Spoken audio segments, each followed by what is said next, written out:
All right, so last up on the module 3 unit is the call goal setting. So when you so I have preferences the whole time. When you're ending a call, you always want to end it with a goal and with a close, right? So that means what is the next step that's going to get you to this thing. So don't mind where it says the wrong step numbers. That's bad. It's Don't use Gemini, use ChatGPT instead. Gemini is supposed to be better. It's not, anyways.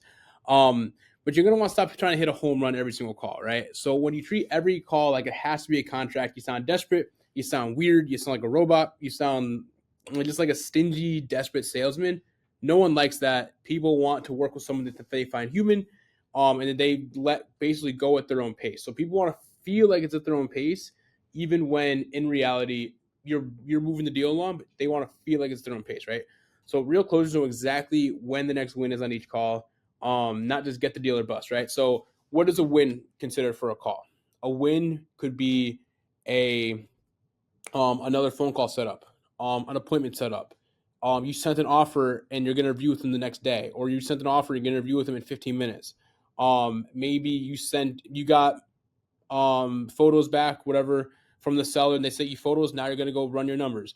As long as there's a clear action step, an action plan with everything you're doing, with every single call that you have, you will see the progress literally play out in front of your eyes, and you'll take transactions from what feels like a complex ball of like everything going wrong to a systemized, itemized, step-by-step checklist of what you have to do at the end of every single call to get there. And some are going to be easier than others. Some are going to take you 1, 2, or 3 calls to get locked up. I've locked up deals on one call before. I mean, it's all based on the motivation and it's all based on the scenario of the seller. But for the most part, you're going to want to take it in bite-sized pieces, and that's what's going to get you to getting your deals closed. So enter the mindset of, I'm not trying to close this deal, I'm closing the next step. Or you can think, I'm not trying to close this person, I'm trying to help this person. So every single next step you do, whether it's planning another call, whether it's putting them in touch with a foreclosure attorney or a probate attorney, whatever the situation might be, that's your next step. And as long as everything has an action item, you will stay on top of it, and they're going to know you're working with them. When people feel like they can trust you, when they feel connected to you, that is where the magic happens, and that's where people are genuinely going to work with you and make sure that you're actually closing these deals. So yeah, core idea is on the close the next step. A bad mindset is, if they don't sign today, I lost. A better mindset is, what is the next one thing I can do to move this needle forward, right? For example, a brand new lead comes in. Win is when they confirm they own the property and get a basic situation. You get the basic situation of the property. For a warm lead, you book an appointment, you get the repair details. For a hot lead, you agree on a price range, you set a contract review time. So those are all little wins. Those are all little like goals and closes that you can achieve on every single call to push yourself forward to the next one, right? Everyone always tries to go for the close on the first call, or get the number on the first call, or get everything done on the first call or second call. Sometimes you need to take it step by step and in bite-sized pieces to make everyone feel comfortable.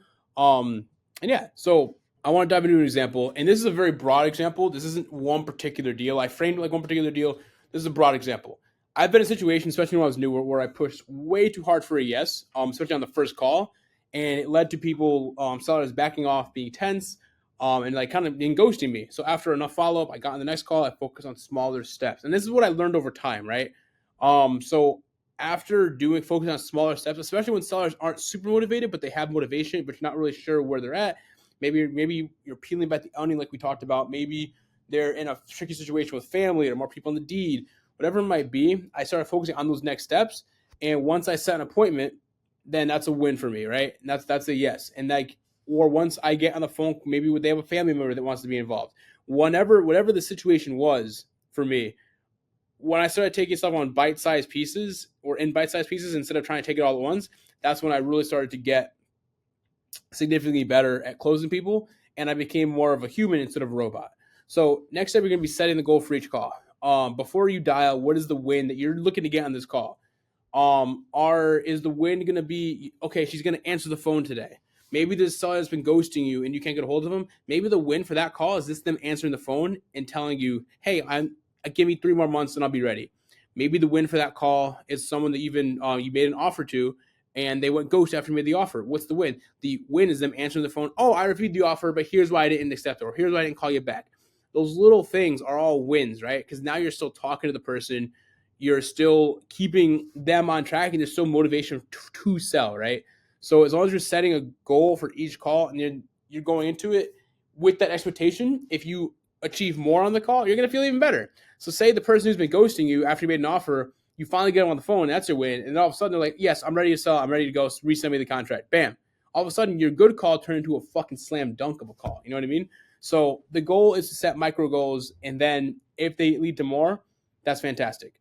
So what you want to do is you're going to want to create a mini call log for all of your things, right? So for all your leads, should I say. So your first thing is you called the lead. What's the goal for this call? What actually happened? And what's the next step? We talked about this in the very first section of this entire course, talking about keep track of people, track your KPIs, making sure everything's organized. Having something to track your leads and your systems is essential.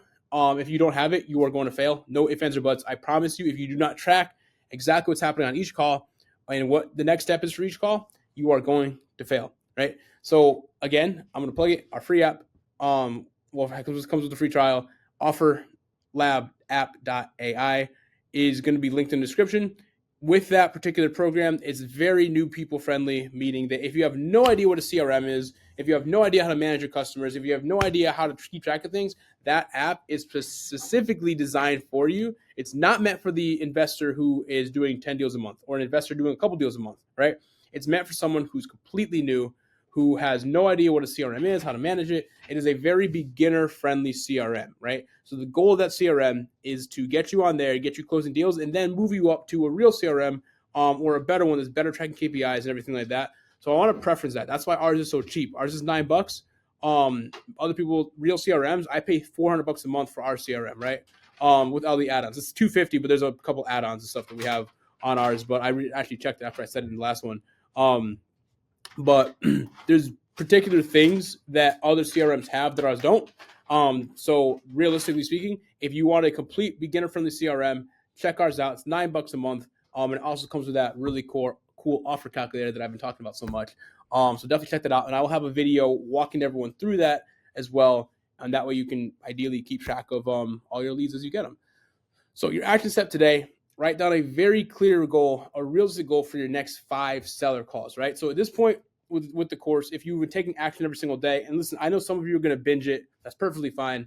Just make sure you're taking a bunch of notes down, but you're going to write down 5 realistic goals for your next sellers. Or if you're not talking to sellers yet, do like mock sellers, right? So if you have a partner, if you have your mom and dad, if you have a friend who can pretend to be a seller, go through the whole process with them, right? Go through the whole process, do an offer call, and do a process called do an offer call, get to build rapport with them, set up clear expectations, and then like document it in your CRM, just so you can kind of get the flow of what to do. It's going to significantly help you, and I guarantee you, your friends are going to think you're weird, but you'll be so much more prepared when you're actually going to talk to a real seller and you're starting to close deals. You'll start to feel a lot more comfortable if you do that and take those little steps. So bridge into the next module. At this point, you have the framework, you have the habit of setting clear goals, you have the objection handling pattern, you have everything you need to actually talk to these sellers, right? But now, once you're under contract, how do you sell a deal? The next module, we're going to be telling you how to find buyers, how to find preferred buyers, how to find buyers that buy any type of deal that you want, right? So some people want to buy multifamilies, some people want to buy flips, some people want to buy like apartment buildings. Who is your ideal buyer for every single deal that you have? In that next module, we're going to dive into all of that, and we're going to help you build a strong buyers list so you can sell every single deal and nothing falls through the cracks. I'll see you there.